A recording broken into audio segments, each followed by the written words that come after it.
In a matchup for the wild card positioning in the NFC, Giants knocked off the Lions 16-10.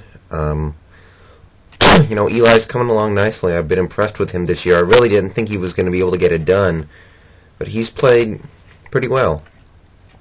Brandon Jacobs is hurt again. Derek Ward's already hurt, so I don't know what they're going to do in that area.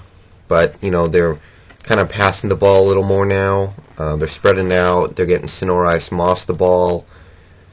They're playing pretty good football. I don't know if they can overcome the loss of Jacobs and Ward, but we'll see. But the real key injury was the loss of Matthias Kiwanuka on defense. And without him, they can't run four aces now. They lose their starting linebacker, and he wasn't a great linebacker, but he was part of four aces, and that's why the Giants were playing pretty well to this point. So now you kind of can't really do four aces anymore. You kind of have to do three aces with, I think Barry Cofield would be the best choice. Maybe Fred Robbins, maybe William Joseph. I'm not totally sure, but my gut tells me Barry Cofield would be the best choice, but we'll see where they go with that. And the Lions, I made the mistake of buying into them last week, and then they did that, lost to the Cardinals, so I kind of jumped off, and, so far so good. They are who I thought they were. They get all these yards, but they can't turn it into points. They turn it over a bunch. They can't run the ball for the second week in a row. They were completely unproductive. Their defense played better than I thought. Their defense has been overperforming this season, and I give them credit for that. But I have a hard time believing in this team. And got to throw the ball to Calvin Johnson more. Calvin Johnson a bit more. He's such a great threat. You got to just feed him the ball on occasion and trust him to go up and get it because he's such a great player. And I don't know where Kitten is getting off saying the things he's saying. I know that, right now things look very dark. I think the Lions could finish 7-9. Of course, Kitten predicted 10-6. Of course, he's a little mad right now because 10-6, it's just not going to happen if you look at the second half schedule. But, you were at home, you had opportunities to win, and you didn't. So what else can you say? Colts Chiefs, watching Peyton Manning fight through all this these last month or whatever, it's interesting and, it's rough. I'm a big Peyton Manning fan. I've been that way for a couple years now, and I'm used to him, going out there and just ripping apart opposing defenses, but it's not happening right now. Over the last 2 weeks, I think he's looked pretty much helpless against opposing defenses. Against the Chargers, it was just like his receivers were physically incapable of getting open because they're just not that good, and the Chargers just brought their A game defensively. Same with this week, In terms of reliable targets, he's down to Reggie Wayne and an injured Dallas Clark. And, Aaron Moorhead, even if he gets open, he's not going to catch the ball most of the time. Craponzo Thorpe lives up to his first name. He just looks kind of helpless out there. And, his line is just letting people through like Swiss cheese at times. So, it's a frustrating time, but I think they will persevere. In 2 days to take on Atlanta, they're getting Gonzo back, they're getting Tony Hugo back, and they're going to get Marvin Harrison back next week. So things are going to get better fast, and watch out for this team in the postseason. I still think they're the number one threat to New England. And Kansas City, good news is Brody Coroyle did look good. Dwayne Bowe has looked good all season, so they have their QB to receiver tandem of the future. Thing is, bad news, Priest Holmes' comeback tour ended quickly. He's going to retire now, looks like. Larry Johnson is still out. So no running game for them for the moment. And man, Jared Allen. Man, the guy's a monster. He didn't get a sack today, but he had 4 pass deflections.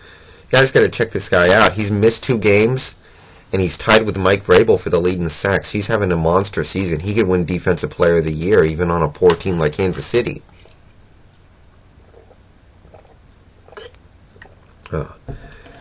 Love this Propel stuff. Saints season unofficially over, kinda.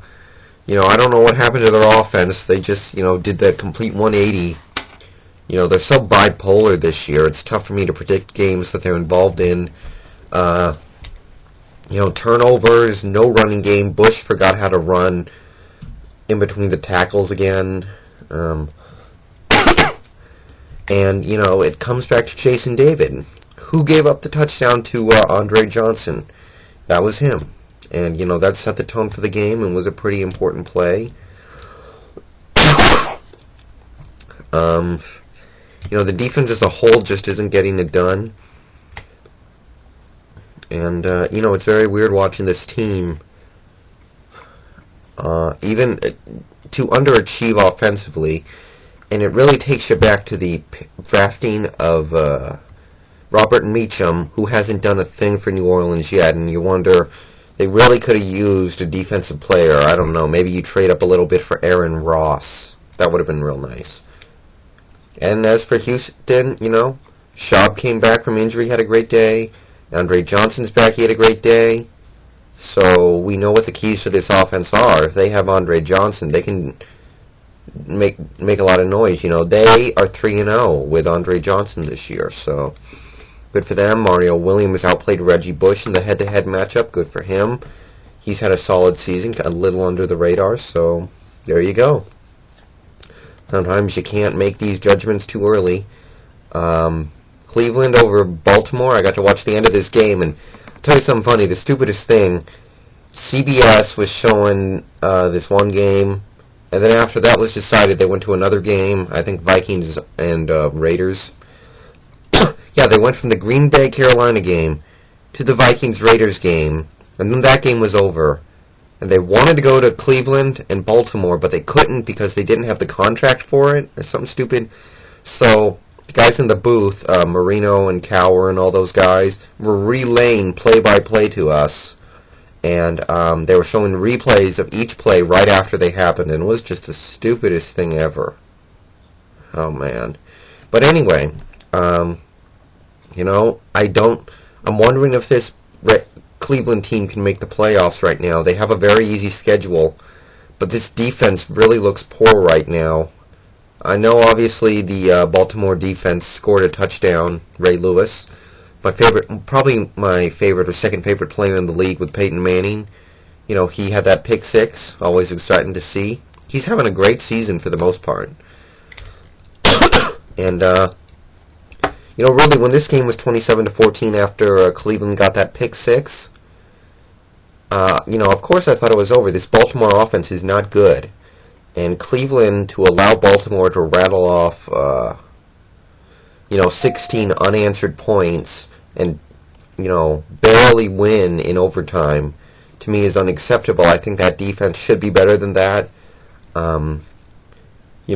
Well, actually, maybe they shouldn't be because they're just not that good of a defense. But the point is, I don't know if this team can win in the postseason or even make it because this defense is pretty pitiful. But, they won.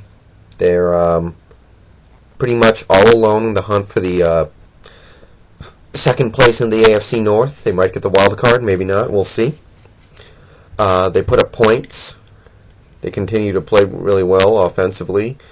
Braylon Edwards, the man is just, oh man. I remember this guy coming out of the 2005 NFL draft. I was thinking the 49ers needed to take him number 1 overall, and I think they handcuffed themselves to a quarterback, and they're really regretting that right about now. And, that field goal was crazy stuff. The guys in the booth, after it was kicked, were, rattling on and on about how stupid the referee was for calling it a, no good in the first place. And then, they were relaying to us what the referee decision was. And then it went over to the Seattle-Chicago game, so I had to watch the end on Gamecast. And Cleveland did drive down and win it in overtime, so, they got it done. And Baltimore season, that's pretty much it. I think the best thing for them now is to make sure they are high enough in the draft to get a good quarterback like Matt Ryan or Andre Woodson or whatever. And we'll see where Cleveland goes from here, but they're not going to be able to win. But it's really hard to win games when you give up 30 or more points. 3 weeks in a row, they've given up 30 points exactly, I think. They're 2-1. I don't think that can last, so they need to improve defensively.